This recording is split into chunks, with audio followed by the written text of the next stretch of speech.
So let's talk about where to get the good beads for your project. First up, there's Michael's, which I know is obvious, but I think it's classic for a reason. Etsy is another great source. I actually went down the rabbit hole of looking for vintage Italian beads from factories no longer in production, so the options are endless and you're gonna find really, really unique pieces on Etsy. And lastly, go thrifting. Keep an eye out for old jewelry that you might be able to cut and repurpose the beads from. I linked a few of my favorite shops below, as well as the rest of the materials that you will need for this project. Okay, so grab your bag and measure between the 2 points of where your keychain is going to hang. You're going to take that measurement and double it to get the length of your bag charm. Working on a bead mat for this project is great because it gives you the measurements along the side. There's no guessing if you have the right length, but it's also a really great way to play with your design and see how it's going to look before having to string it up. Once you have your design set, grab some wire and cut to size, adding about 6 to 8 inches in length. To secure your end, add a crimp bead and then a jump ring. Loop the wire over the jump ring and back through the crimp bead, leaving about a 2-inch tail. You want the crimp bead to be as close to the jump ring as possible. With your crimp pliers, you're going to run the bead through the first indentation, the second, and then back up to the first to fold the bead.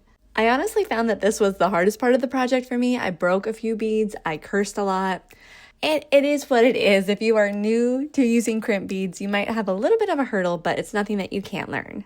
Once you pass that obstacle, it is on to the fun part, which is stringing up your design. Instead of trimming that excess bead wire, go ahead and make sure that your beginning beads pass through both of the bead wires, so the long one and then the tail at the top. When your bag charm is the length that you want it to be and you've gone through all your beads, it's time to repeat the process. So again, adding the crimp bead and then adding a jump ring. I found that adding a spacer bead before the crimp bead helped me to crimp the bead at the end. It gives a little more room to get your crimp pliers in between the jump ring and your last bead. Once your crimp bead and jump ring are in place, pull the excess bead wire through the beads and then trim off any extra. All that you have to do now is loop your jump ring onto your key ring and you did it. You made your first bag charm.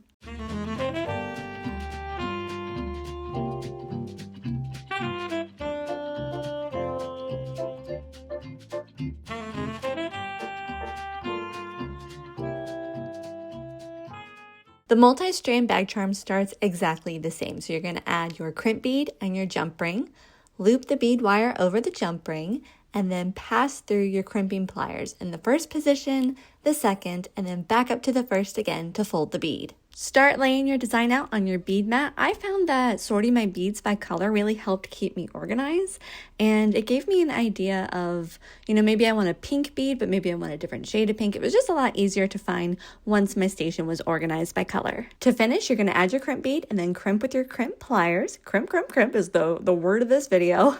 And then tuck the tail back through the rest of the beads and trim.